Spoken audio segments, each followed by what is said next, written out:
خلیفہ کے ہم ہیں خلیفہ ہمارا، وہ دل ہے ہمارا آقا ہمارا، ہمارا ہمارا خلیفہ ہمارا، وہ دل ہے ہمارا آقا ہمارا، وہ دل ہے ہمارا آقا ہمارا۔ بسم اللہ الرحمن الرحیم. Assalamu alaikum wa rahmatullahi wa barakatuhu, and welcome back to This Week with Huzur. We are honored to present highlights from two mulaqats, one with Lajna and Nasrat members from Finland and the other with a delegation of doctors and medical professionals from the USA and Canada. We begin with Saturday's mulaqat, where Hazrat Khalifatul Masih V, may Allah be his helper, graciously met with Lajna and Nasrat members from Finland.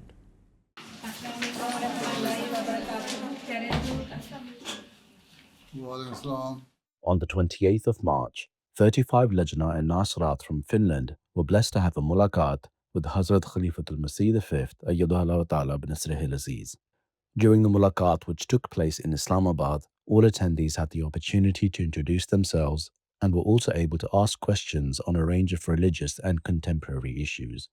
A young girl mentioned that her parents did not permit her to use social media or messaging apps and also advised her not to listen to music. The girl sought Hazrat Amirul Mu'mineen's guidance in this regard. ماں باپ بہت اچھا کرتے ہیں. اب تو انہوں نے گورنمنٹ نے بھی پابندی لگا دی ہے، آسٹریلیا میں بھی لگا دیا انہوں نے اسکرین ٹائم بچوں کے لیے اور سوشل میڈیا پہ جانے سے. اس لیے جو میوزک سننا اور واٹس ایپ پہ سہیلیوں سے چیٹ کرنا وقت ضائع کرنا ہے. تم نے اگر کچھ کرنا ہے نا تو تم اچھے پروگرام ایم ٹی وی پہ آتے ہیں وہ دیکھا کرو، بچوں کے پروگرام ہوتے ہیں وہ دیکھا کرو، اچھے ڈاکومنٹری کوئی ہوتی ہے وہ دیکھا کرو، کتابیں پڑھا کرو، قرآن پڑھا کرو، نمازیں 5 پڑھا کرو.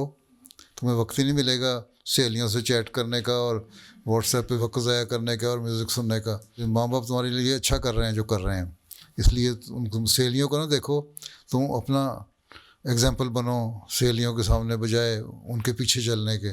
ٹھیک ہے؟ ٹھیک ہے. میرا سوال یہ ہے کہ ہمارے لیے روزانہ قرآن پاک کی تلاوت کرنا کیوں ضروری ہے اور ہمیں اس کا کیا فائدہ ہے؟ ایک تو یہ ہے کہ قرآن کریم جو ہے نا اللہ میاں کا کلام ہے.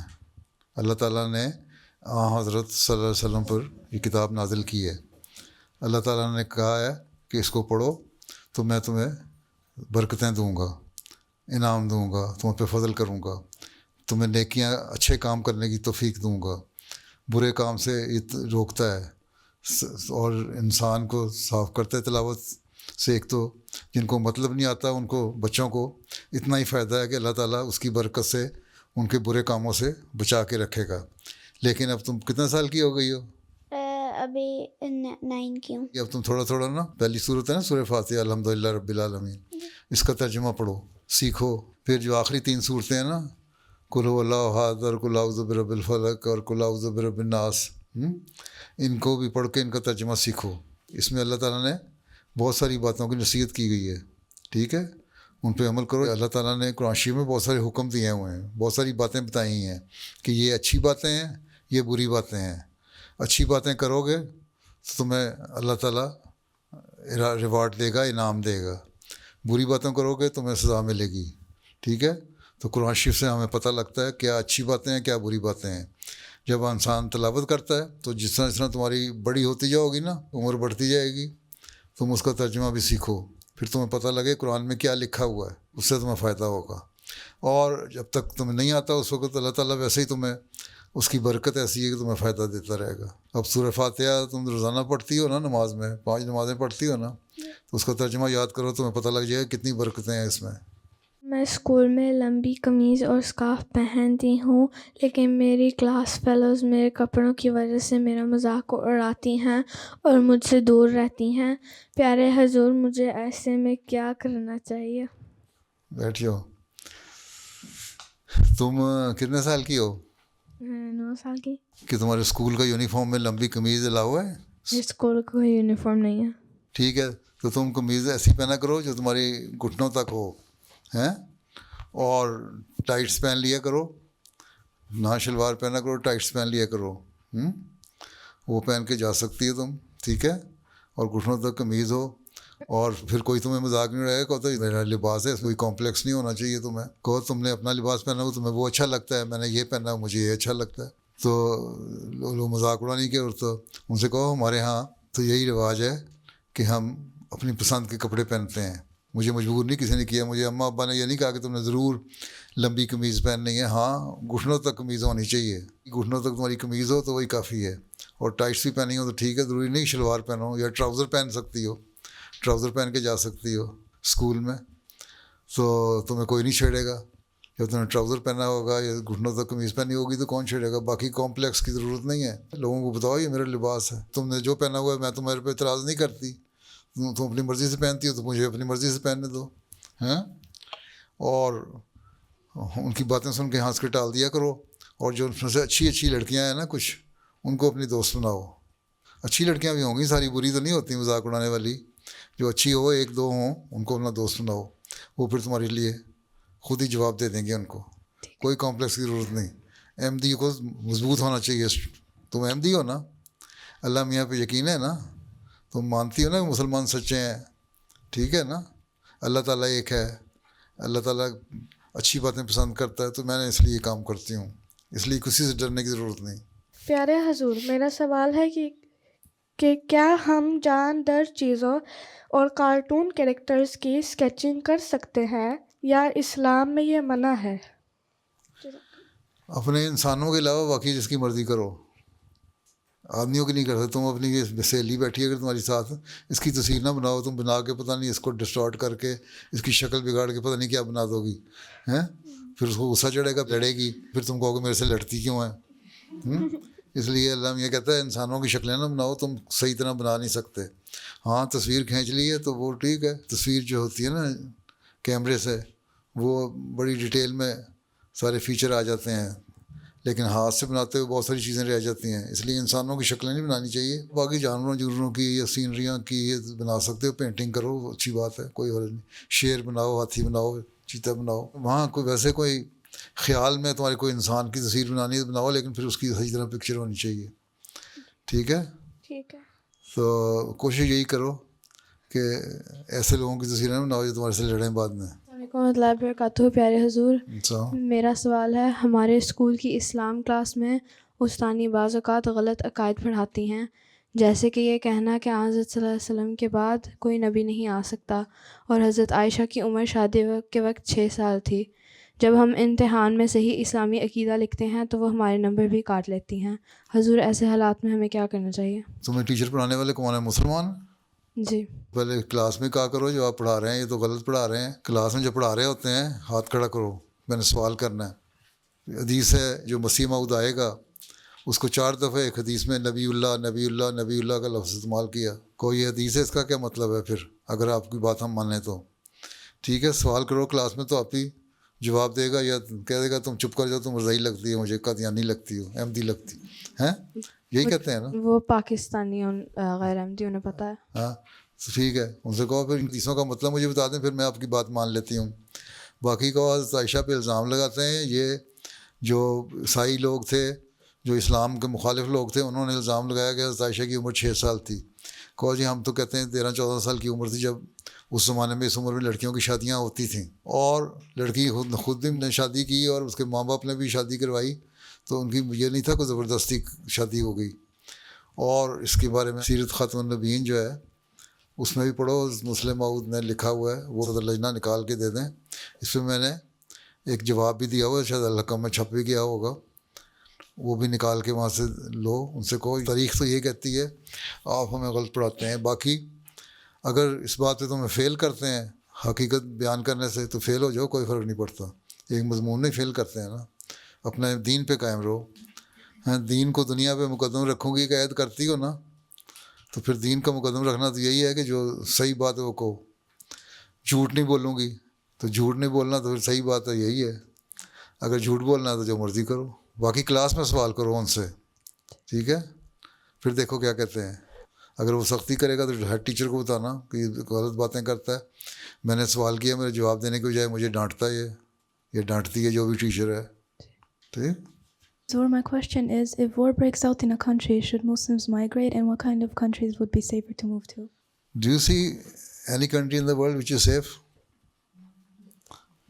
All Muslim countries, even Middle Eastern countries, are under the threat of war, or even they are being attacked by Iran, and Iran is being attacked by Israel, and there is a threat to Turkey and Pakistan and so many other Muslim countries.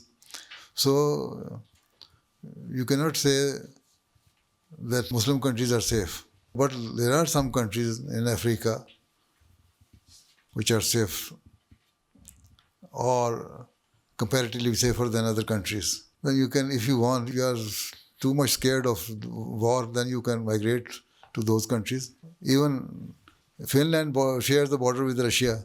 You see, the threat of war is hanging on you. In Finland even. If Finland is not safe, UK is not safe, Europe is not safe, Muslim countries are not safe, where will you go? So just pray to Allah Ta'ala keep you safe. Okay? That is the only solution.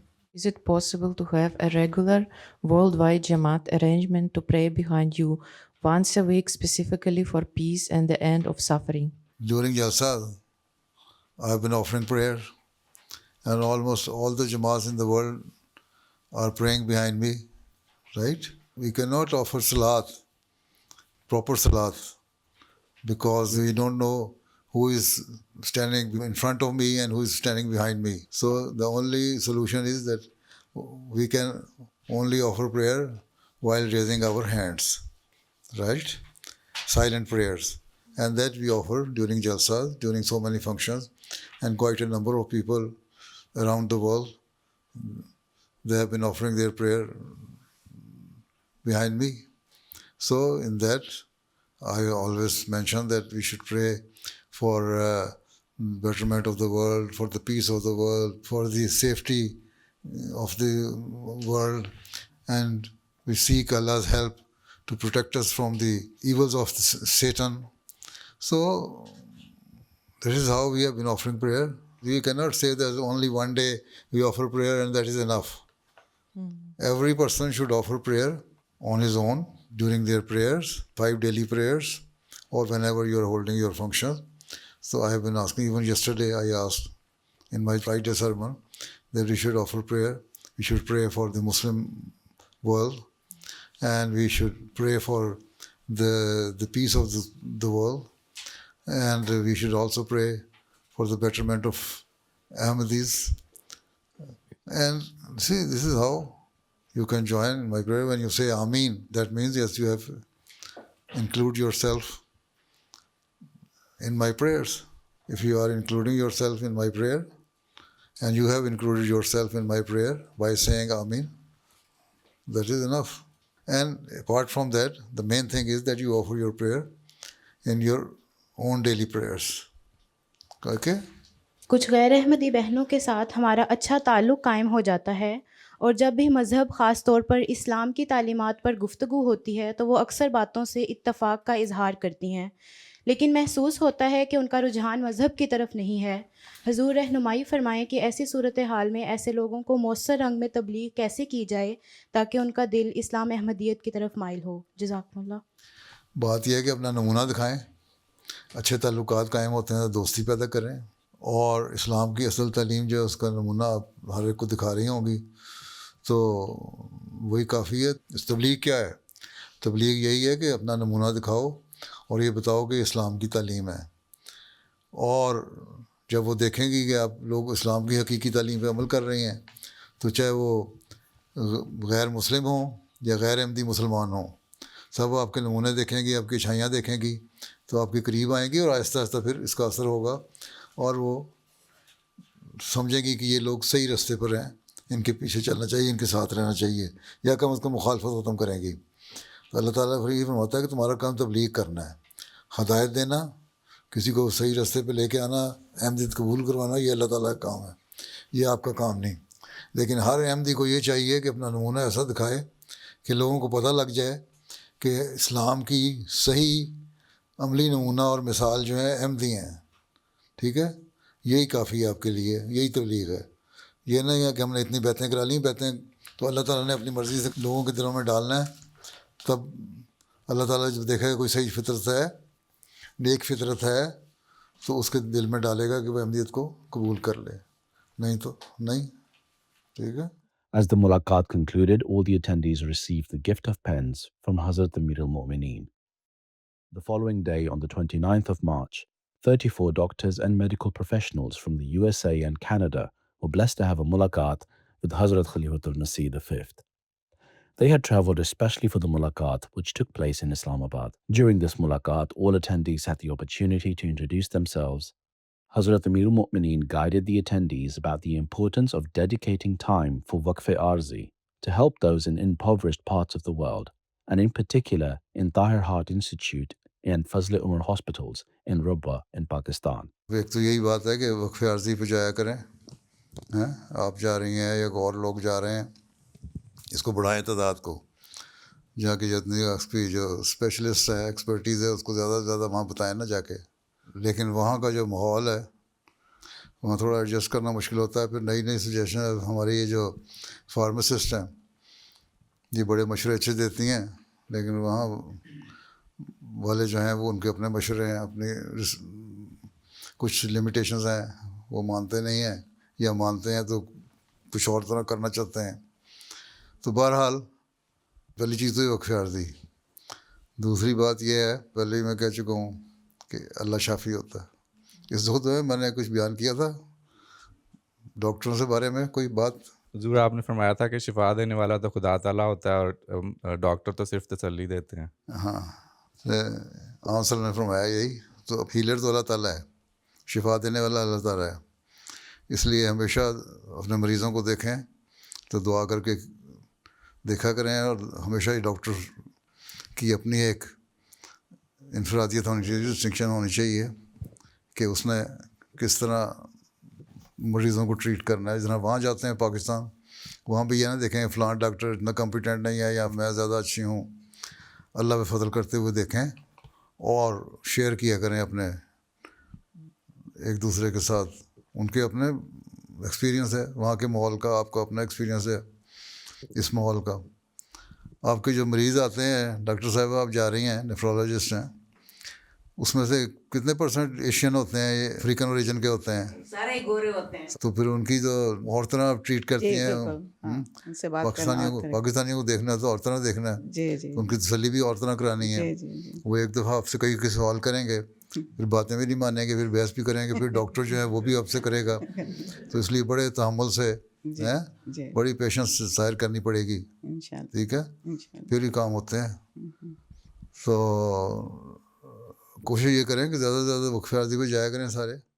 During the mulaqat, the attendees also had the opportunity to ask questions to Hazrat Amir al-Mu'mineen in relation to their work and their faith.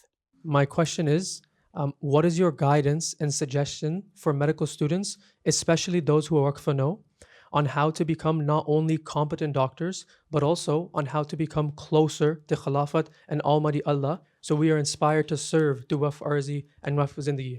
تو وہ بھی تو میں نے بتایا نا, اللہ کو یاد کرو, اللہ از دا ہیلر. کسی پیشنٹ کو دیکھو, اس کو یہی سمجھو کہ اللہ تعالیٰ نے اس کو شفا دینی ہے. اس لیے میں نے ڈاکٹروں کو ایک عرصہ ہوا خطبہ دیا تھا, کہا تھا اوپر ہو شافی لکھا کریں کہ صحت دینے والا, شفا دینے والا اللہ ہے. تو اس کو یاد رکھو.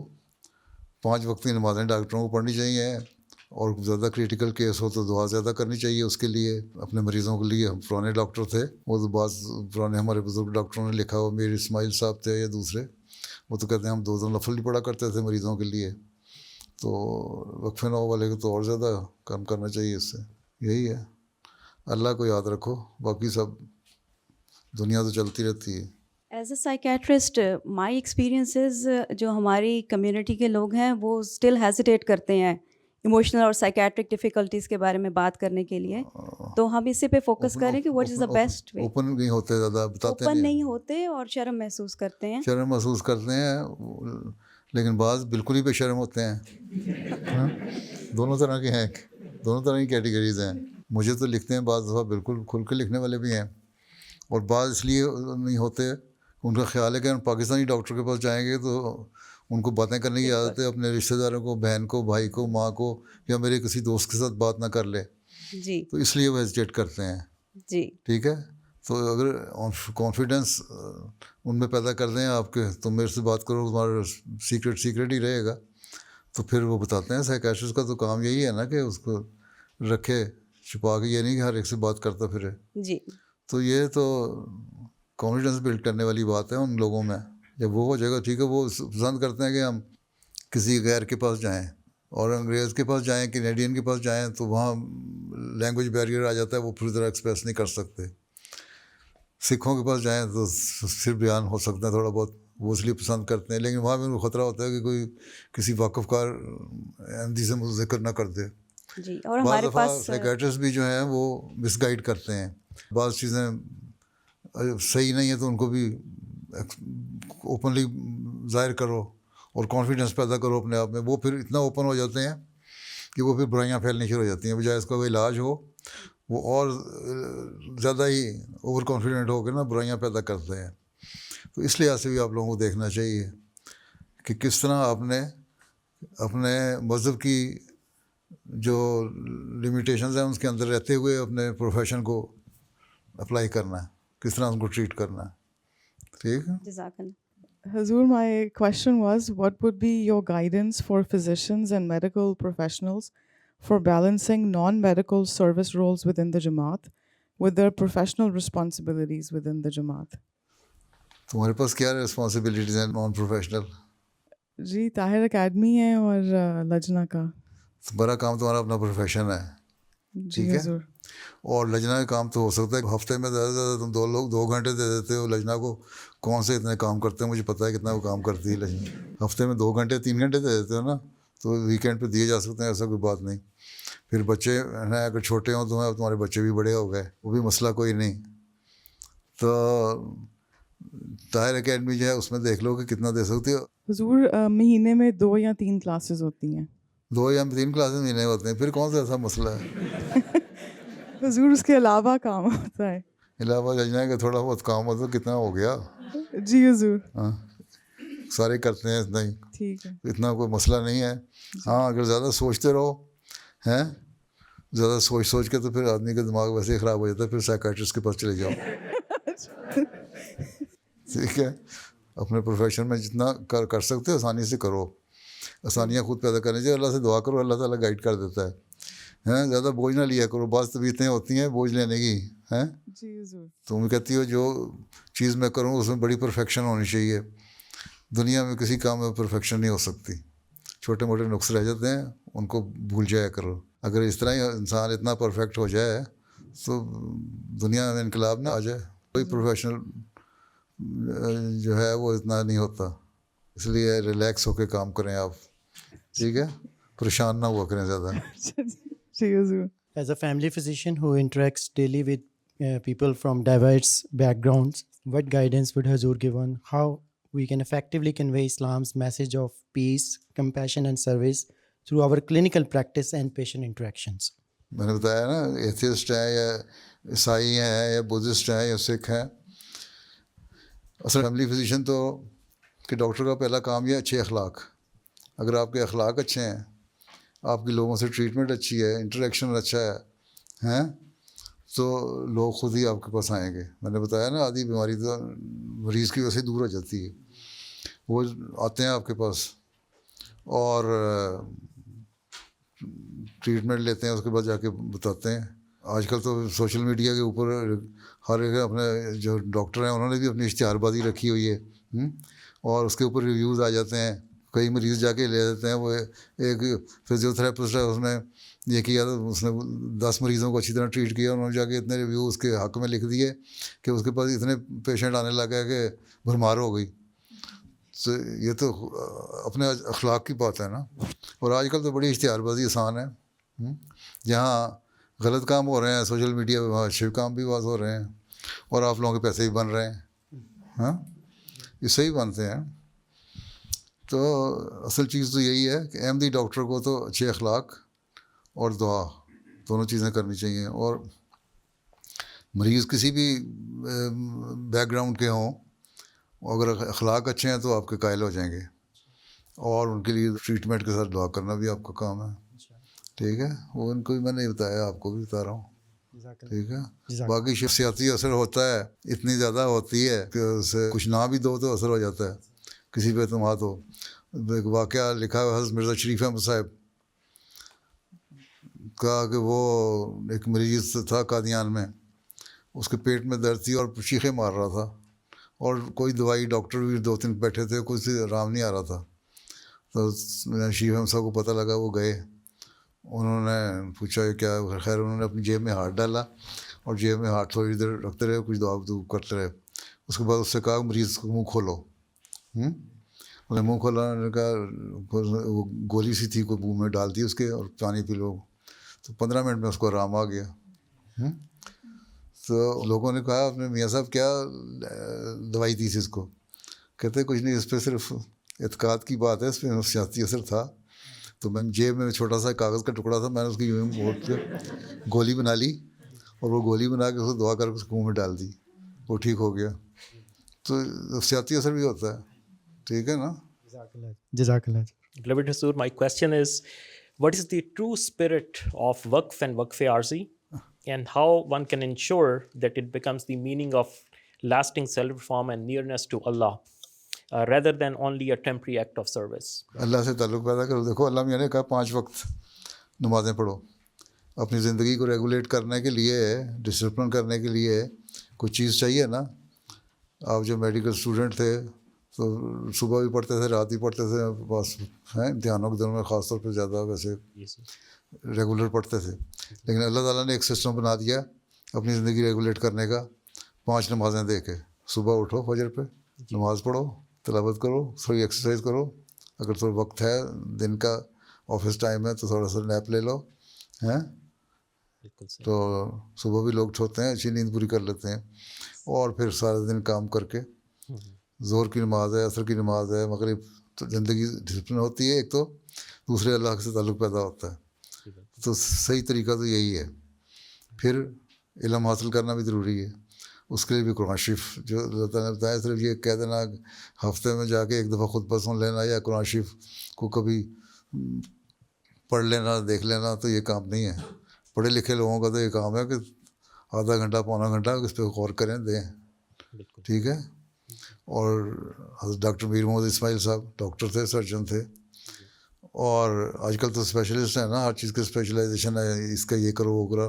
وہ ENT بھی کرتے تھے, گائنیکالوجسٹ بھی تھے, جنرل سرجن بھی تھے ہیں, اور سب کچھ کیا کرتے تھے, اور بڑے اچھے کامیاب سرجن تھے. تو لیکن ساتھ ہی ان کی فارسی بھی نظمیں بھی ہیں, اور اردو کی نظمیں بھی ہیں, اور اچھے شاعری بھی ہے, اور کئی اور ڈاکٹر بھی ہمارے اس وقت بھی ہیں دنیا میں جو اس طرح کرتے ہیں. تو پہلی بات یہ ہے کہ علم بھی حاصل ہونا چاہیے احمدی ڈاکٹر کو. اللہ سے تعلق, پھر علم, اور علم قرآن شریف سے حاصل ہوتا ہے. ٹھیک ہے. پھر جس طرح میں نے پہلے کہا, عاجزی اور اللہ تعالیٰ پہ سارا ڈپینڈ کرنا, اسے انحصار کرنا کہ اللہ ہی سب سے کچھ کرتا ہے. ٹھیک ہے. اور اچھے اخلاق, یہ 3-4 باتیں احمدی ڈاکٹر میں ہوں تو کامیاب ہے. اللہ کو بھی راضی کر لیتا ہے, بندوں کو بھی راضی کر لیتا ہے. ٹھیک ہے. پچھلے 30 ایئر سے as a family physician work کر رہی ہوں. اب کافی پیشنٹس میرے سینئر ہو گئے ہیں, جس میں اپنے پاکستانی انڈین بھی کافی ہیں, لیکن کوکیشینس بھی ہیں.